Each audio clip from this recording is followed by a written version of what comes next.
Emma Hartley never expected her life to change on a quiet Friday evening. She walked into her small London apartment, tired from work, ready to relax, when she noticed something unusual on the dining table: an envelope. Her name was written on the front in Jonathan's handwriting. She picked it up, puzzled. Jonathan Blake, her partner of nearly 2 years, wasn't the type to leave notes. He preferred sudden hugs, quick kisses, and late-night whispers instead of letters. An envelope felt out of character and unsettling. She opened it. Inside was a letter she was never meant to read. A letter addressed to another woman. "Clara," it began. "I'm handling everything. Emma still believes the project is legitimate. Once I finalize the contracts using her credentials, we'll be set. I promise I'll tell her soon. Just stay patient. Jonathan." The words blurred as Emma stared at them. She felt the ground slip beneath her.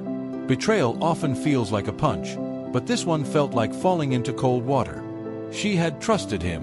She had loved him. She had built entire futures around him. And he had been planning to use her. For a long moment, she stood completely still. No tears, no screams, just shock. But after the shock came something Jonathan never expected: clarity. Emma folded the letter neatly, placed it back into the envelope, and set it on the table. She stood there quietly, realizing that her life had just split into a before and an after. Instead of falling apart, she made a decision. She would not confront him immediately. She would not crumble. She would not let betrayal define her. She would rise. Over the next few days, Emma observed Jonathan more closely. He came home with flowers, kissed her forehead, spoke about meetings and deadlines, never once noticing the shift in her eyes. He thought he was untouchable. He thought she would never find out. He was wrong. Emma started collecting information: receipts, documents, emails. She visited a lawyer in secret. She protected her accounts and separated her finances. She learned about the project Jonathan claimed was for work. There was no project. There was only Clara Bennett, the woman he had promised a future with. And Emma intended to know everything. She found Clara's address. It took her 3 days to build the courage to knock on the door. When Clara opened it, her expression went pale, as if she had seen a ghost. "You're Emma," she whispered. Emma nodded. Clara stepped aside and let Emma in without a word. The air inside the apartment felt heavy, as if both women were holding their breath. They sat down across from each other, two strangers connected by the same wound. Clara spoke first. "I didn't know. He told me you were his business partner. He told me you were just helping with paperwork." Emma's stomach twisted. Clara pulled out a folder. "These are the documents he wanted you to sign. He said you trusted him completely." Emma flipped through the papers: contracts, financial authorizations, legal forms, each one a trap ready to be closed around her. For a moment, neither woman spoke. There was no anger between them, just disappointment, exhaustion, and understanding. Betrayal is cruel, but shared betrayal creates an unexpected bond. Emma thanked Clara quietly and left, not with rage, but with purpose. She was done being fooled. She was done being used. She was preparing the ending. 2 weeks later, Emma was ready. The evening Jonathan returned home smiling, carrying roses, as if everything was perfect. Emma sat at the dining table, the same spot where she had found the envelope. Jonathan walked in cheerfully. "Em, you won't believe the day I had." He froze when he saw the envelopes in front of her. "What's this?" he asked, his smile fading. Emma slid the first envelope toward him. Jonathan opened it and saw the letter he wrote to Clara. His hands began to shake. "Emma, please." She pushed the second envelope toward him. He opened it. Inside was everything. Her withdrawal from all shared accounts. The legal protections she had set in place. The evidence of his attempted fraud. And a calm, final goodbye letter. He looked up, terrified. "Emma, we can fix this. I messed up, but I love you." She stood slowly.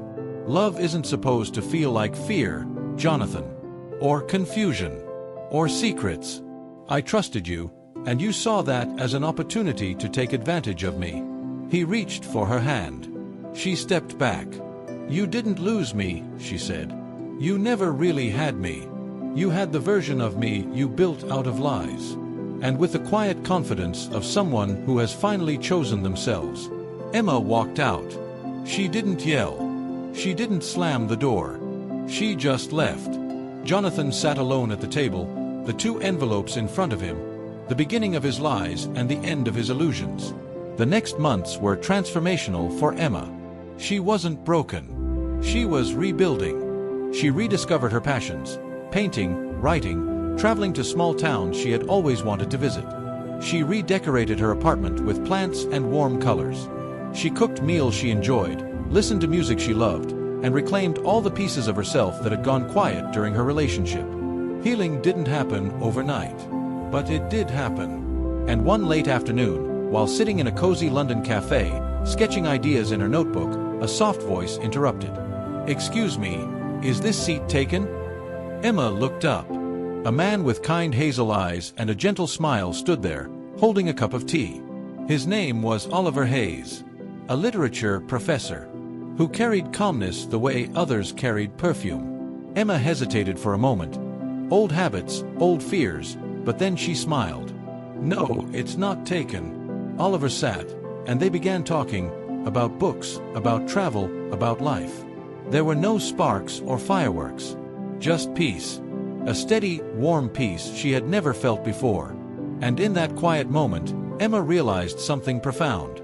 Healing doesn't make you colder. It makes you wiser. She didn't need a grand love story. She needed honesty. She needed kindness. She needed someone who didn't ask her to shrink. And so, the lesson of her story was simple. When someone shows you who they are, believe them.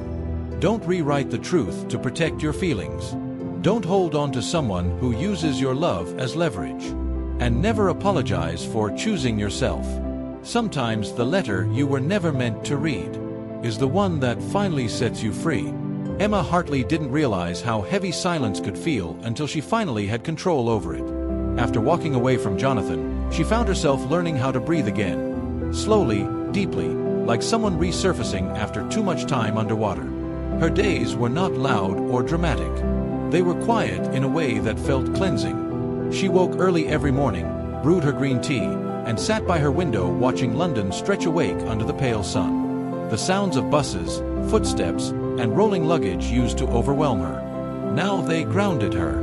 She started journaling again, something she had forgotten she loved. Some days she wrote paragraphs. Other days she wrote a single sentence. But every word felt like stitching up a tear inside her. Painting became her therapy. She didn't paint people, not yet. She painted trees, birds, open skies, lavender fields. They reminded her of the freedom she was learning to choose. Every brushstroke whispered, "You survived." One afternoon, she returned to the little second-hand bookshop in Camden, the one she had found during the storm of her heartbreak. The bell above the door chimed softly as she entered. The smell of old paper and dust comforted her. As she reached for a Rilke poetry book, another hand touched the spine of the same book. "Sorry," a gentle, familiar voice said. She looked up and met the warm brown eyes of Oliver Hayes, the professor she met weeks before. His smile was small but full of understanding. He wore a cardigan, carried a tote bag with scribbled notes peeking out, and looked exactly like someone who lived in poems instead of logic. They talked. Not small talk. Real talk. About books, about silence, about healing, about nothing and everything. He didn't try to impress her. He didn't flirt. He simply existed kindly beside her. And for Emma, that was more romantic than any rehearsed line Jonathan ever practiced in the mirror. Over the next weeks, they spent more time together. Not dates, just moments. Coffee in quiet cafes. Walks through parks. Reading side by side without speaking. She found comfort in the gentleness of it. He never asked her what happened with Jonathan. He never pushed for answers. He waited until she offered pieces of her story naturally. One rainy evening, they shared an umbrella by the Thames. The city lights shimmered across the wet pavement. "You're quieter than when we first met," Oliver said softly. "I think it's a good quiet," Emma replied. "The kind that teaches you who you are." He nodded. Some silences heal more than words ever could. For the first time in months, she believed it. But healing is never linear. It doesn't ask permission before bringing back old shadows. One morning, Emma found a letter in her mailbox, stamped and sealed by the same law firm she had used during her break from Jonathan. Her stomach tightened as she opened it. Jonathan wasn't apologizing. He wasn't acknowledging the harm he'd done. He was cleaning up his image. He was tying loose ends. He was buying silence. Emma's hands trembled. She wasn't angry, not at first. She was disappointed.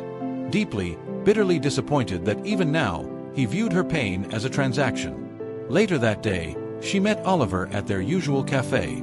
She slid the letter across the table. "What do you think?" she asked quietly. Oliver didn't speak for a few seconds. He read the letter once, folded it, and met her eyes. "I think you already know your answer," he said. "You just want someone to confirm you're not being unreasonable." Emma swallowed hard. "Am I?" "No," he said gently. "You're reclaiming your dignity. That's more valuable than any settlement." His words settled into her bones like warmth. That evening, Emma recorded a voice memo she never planned to send.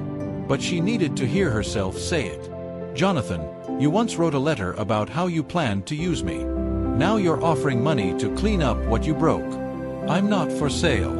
My silence isn't for sale. I choose myself, not you, not your image, me." She listened once, then deleted it. She didn't need him to hear it. She needed her to hear it. Over the next few days, Jonathan's lawyers sent follow-ups. More offers, more conditions, more polite manipulation in legal language. Emma didn't reply to any of them. Instead, she packed her bag and joined Oliver on a spontaneous trip to a small riverside village outside London. Cobblestone streets, flower stalls, the smell of fresh bread drifting in the air. They walked slowly, talked lightly, and soaked in the peace neither one of them seemed to realize they were craving. At sunset, sitting on a bench by the river, Oliver said quietly, "I want us to grow, not just heal." Emma didn't answer right away. She leaned her head against his shoulder. "I think we already are," she whispered. Returning home, she made her decision. She wrote a short, firm reply to the law firm. "I decline your offer. No compensation is required. My peace is not for sale. No dramatic explanations. No emotional paragraphs. Just dignified closure." A week later, the firm responded with a curt notice that the offer was withdrawn. No apology from Jonathan. No accountability. Just silence. Strangely, that silence felt like liberation. On a quiet evening, Emma and Oliver sat in their favorite cafe again. They shared a single slice of cherry cake and talked about nothing serious. She looked at him across the table, at the safety, understanding, and softness in his expression, and realized something profound. Healing didn't place her into his arms. Healing placed her into her own. He was simply walking beside her. Choosing yourself is the most powerful form of self-love. Healing is not forgetting, it is reclaiming your voice. Love should never be a transaction. It should feel safe. Sometimes the silence someone leaves you with is the closure you needed.